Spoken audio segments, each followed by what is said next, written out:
So in English they use the word voidness, but we just mean emptiness. Maybe in Latvian it's used the same word, is it? Yes, emptiness. Emptiness, yeah. Because we do not have in Latvian do different terms. Yeah, so that's good. You don't need to. So our benefactor, that's the Buddha, he's our helper. Tātad ar labdaru šeit ir domāts Buddha, jo viņš ir mūsu palīgs. The writer is praising Buddha. That's the whole theme. He's praising Buddha for his marvelous teaching. And the essence of the teaching is emptiness, voidness, yeah, emptiness. That's really, what your teachings come down to really realize the very essence of your teachings. We realize emptiness. Tad šīs mācības būtība ir tukšums, un realizējot šo mācību būtību, mēs izprotam un realizējam tukšumu. Right, and dependent relativity is the reason that proves emptiness, or the best reason for proving emptiness. Un šī te atkarīgā rašanās ir labākais iemesls, lai tu prove, yes? To prove, yeah. Lai pierādītu tukšumu. So that's what we've been saying, right? Jane does not inherently exist because she's a dependent arising. Okay, so Tātad Jane makes te neatkarīgā veidā, jo viņa ir atkarīga rašana. Well, that's just what Tsongkhapa is saying, right? Tas ir tas, ko Tsongkhapa saka. What we've got to understand, and it's hidden, and it's difficult, and it's hard for us to understand, is subtle, is emptiness of inherent existence. But if we use the reasoning, then we can get there. We can't see it with our own eyes, but we can get there by reasoning. Tad mēs šo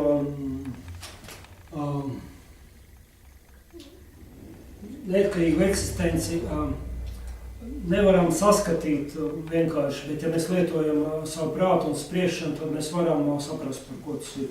And the reason is the reason of dependent arising.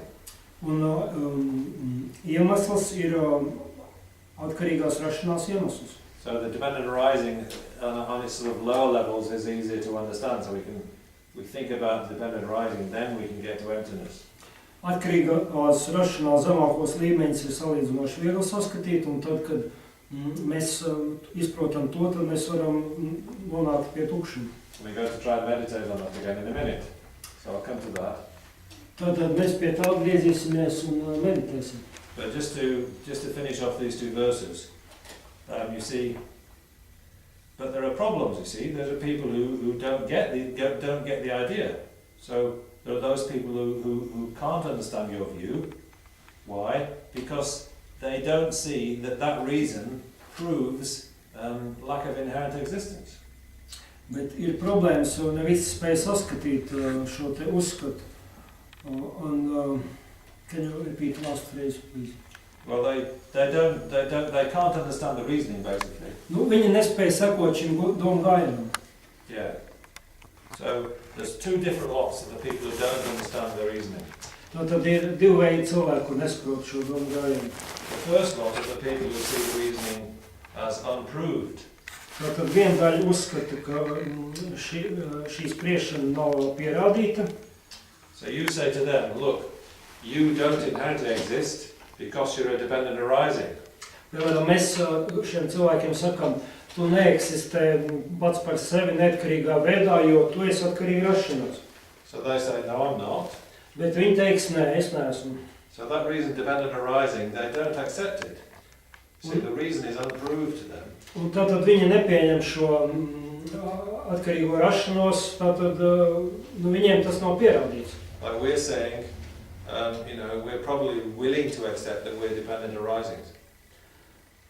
We are willing to accept.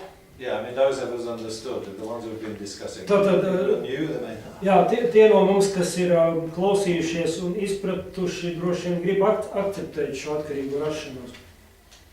But dependent arising, anyway, dependent on causes. Bet atkarīgā rašanās tā ir, tas ir, ka mēs esam atkarīgi un lietas ir atkarīgas no cēloņiem.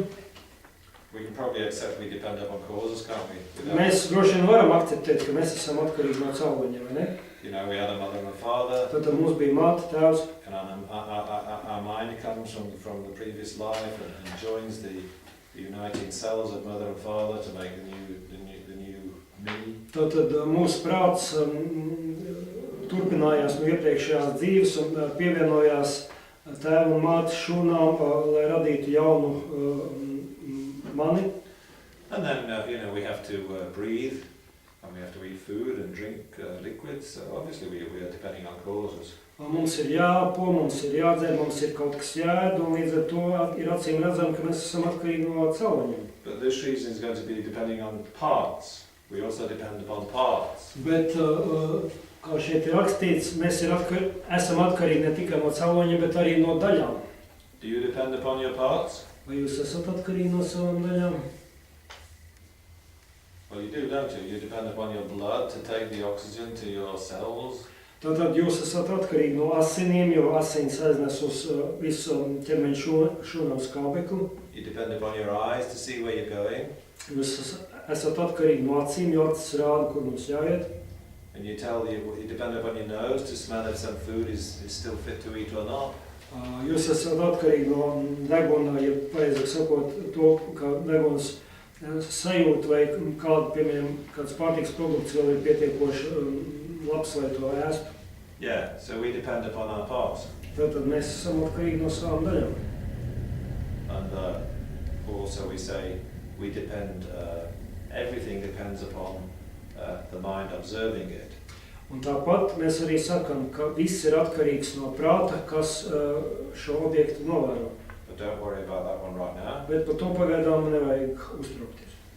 But there are some people who can't accept that they can say, well, I'm not a dependent on it. Bet tātad ir cilvēki, kas to nevar pieņemt, un viņi saka, ka es neesmu atkarīgi rašanās. You give them those reasons and they don't accept them. Jūs viņiem piedāvāsiet šos te skaidrojumus, bet viņi tos nevarēs pieņemt. And these people are, I'm putting them forward as the non-Buddhist philosophers, like from India, we sort of generally, the Hindu, people coming from the Hindu perspective. Un šos cilvēkus, tie varētu būt, pieņemsim, nebudistiskie filozofi, piemēram, kuri nāk ar šo hinduisma filozofisko izpratni. So when Buddhist philosophy is, developing in India, it's developing in a society where a lot of people are following Hinduism. Kad budisma filozofija attīstījās Indijā, tā attīstījās tādā situācijā, kad daudz cilvēku bija hinduismu sekotāji. So that's not Tibet. In Tibet there was no Hinduism. Tātad tā nav Tibeta, jo Tibetā nebija hinduismu. But Tsongkhapa is looking back to the situation in ancient India. Bet Tsongkhapa skatās atpakaļ uz to situāciju, kāda valdīja senajā Indijā. And he's following these philosophers from ancient India. You see, the ones who've evolved this view. Tsongkhapa is not a new view that Tsongkhapa's invented. He's following a certain lineage of Indian philosophers. Un Tsongkhapa nav tā, ka viņš būtu radījis kaut kādu filozofiju pilnīgi no nekā. Viņš seko konkrētai Indijas filozofu līnijai. So naturally they're comparing their views to, what the Hindus say. Un tā tad pilnīgi dabiski, ka viņš salīdzina šos savu un savas līnijas skolotāju viedokli ar to, ko hinduisti saka. And it seems, generally speaking, that the Hindus sort of posit this permanent self. That means a self that doesn't change, a self that's like kind of, permanent, doesn't change. Tad hinduisti uzskata, kā izskatās, hinduisti uzskata, ka pastāv tāds pastāvīgs es, kurš nemainās. Maybe a self that doesn't have parts either. Un varbūt pat, ka tam nav arī daļa. How could that be that yourself doesn't have parts? We've just shown me all these parts. Bet kā gan tas ir iespējams? Mēs taču redzam, ka, man ir daudz sastāvdaļas. So how could you have a self without parts? Un kā gan var būt šīs neatkarīgas es bez daļām? Well, I think they're talking about, the self is more like the soul, Christian tradition.